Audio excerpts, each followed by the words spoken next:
Nicki, thank you so much for having this conversation with us at National Sales Institute. Now, sales is our whole life and we believe in it wholeheartedly. But how has sales changed over time?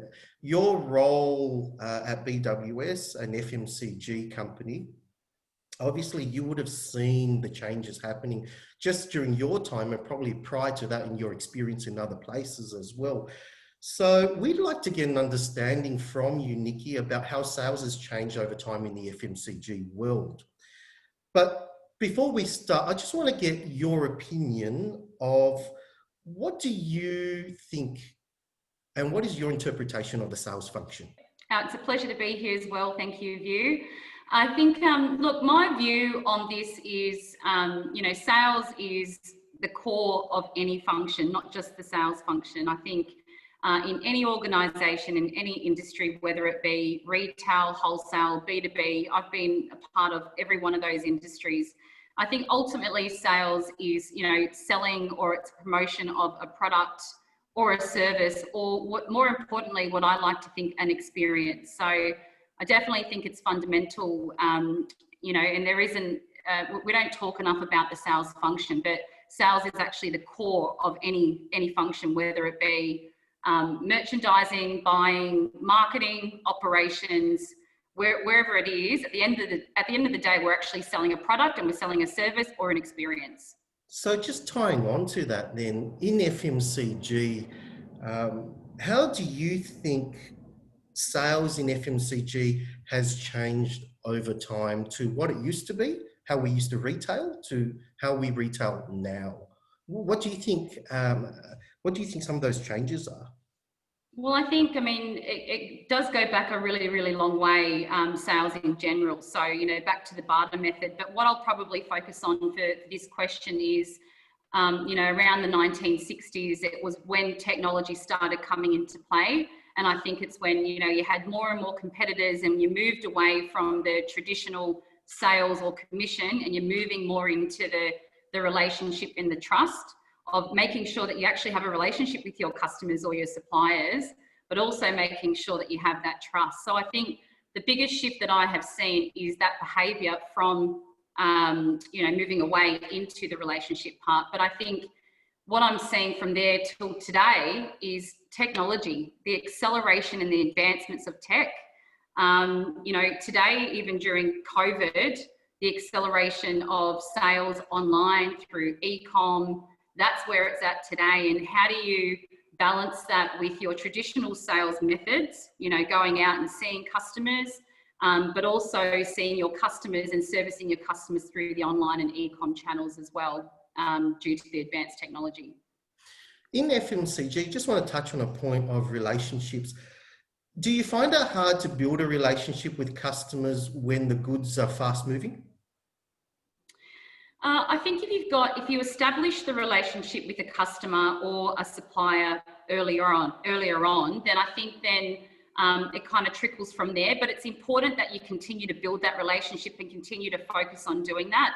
And then if I actually take it to, if you're in a store and you're in retail and you're a team member or a store manager in a retail store, I think the biggest, again, it goes back to relationship and trust. You're going to have those loyal customers that keep coming back to you if they like your product, if they like your service, and they like you as a person and that relationship.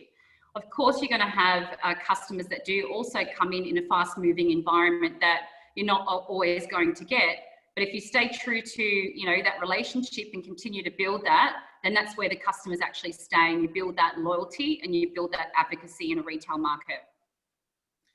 So other than technology, which is obviously huge, it's the biggest thing that's changed our world now. Do you think there's been any other inflection points or milestones that have changed the way we retail and sell goods in FMCG? Yeah, I think technology is a big part, but data. We need to be closer to our customers than we ever have before. I think everything that we do in sales needs to be anchored around customer insights. So, and that could be through using your technology, but also looking at the data. What are your customers telling us? And how do you actually flex your sales model and you build the capability with your sales team to be able to effectively, obviously get them more sales, but also continue to make your customers happy and sell them what they want. And sometimes actually, Vu, it's important that customers don't sometimes know what they want. So how do you help predict and give them that, as well as balancing it with your core as well? In your, I guess, observation through life, what do you think is the perception of the salesperson? I think if I go back about 10, 15 years, there is a stigma around a salesperson, but I think where it's been heading over the last few years, it's slowly being integrated into other functions. So if I look at, the recent businesses I've been in, there's no sales team, but I think the perception out there is it's changed the wording from sales into more customer experience. That's where I've seen it head. So I think it's slowly been integrated into a more of a collaborative approach. But I think that, the perception out there is it's slowly improving, but I think it all depends on what business or what organisation you're in as well, and what industry. Nicki, in your experience in the FMCG world, do you think customers recognise that retail workers, whether or not it be fashion stores or the local petrol station, do you think people recognise that these attendants are in fact sales and doing the job of a salesperson? I think it's definitely a mixed approach, Vu. I think you're gonna have some customers, and in my experience as well, that they're gonna come in and say, "You're just trying to sell me something to get a sale." Right? And we've all been there, and we all sometimes have had that element of thinking, but you've got those customers. But then where I feel the industry and the consumer perception is heading to, regardless of the industry, is the more and more that we adapt and the more and more that we build relationships with our customers, they're actually coming in to buy something. And there is that stigma with those other customers, but there are some customers that actually come in wanting your help. So they're coming in to you because they know that you know that product, that service. So you're going to have the other side that actually expects you to be able to give that service. So I think it's 50-50 at the moment. So is that a leadway then do we need to educate customers as well that everyone that they deal with in any form of transaction, complex or not, is a salesperson? And how do you think we do that? Well, hang on, let me start again.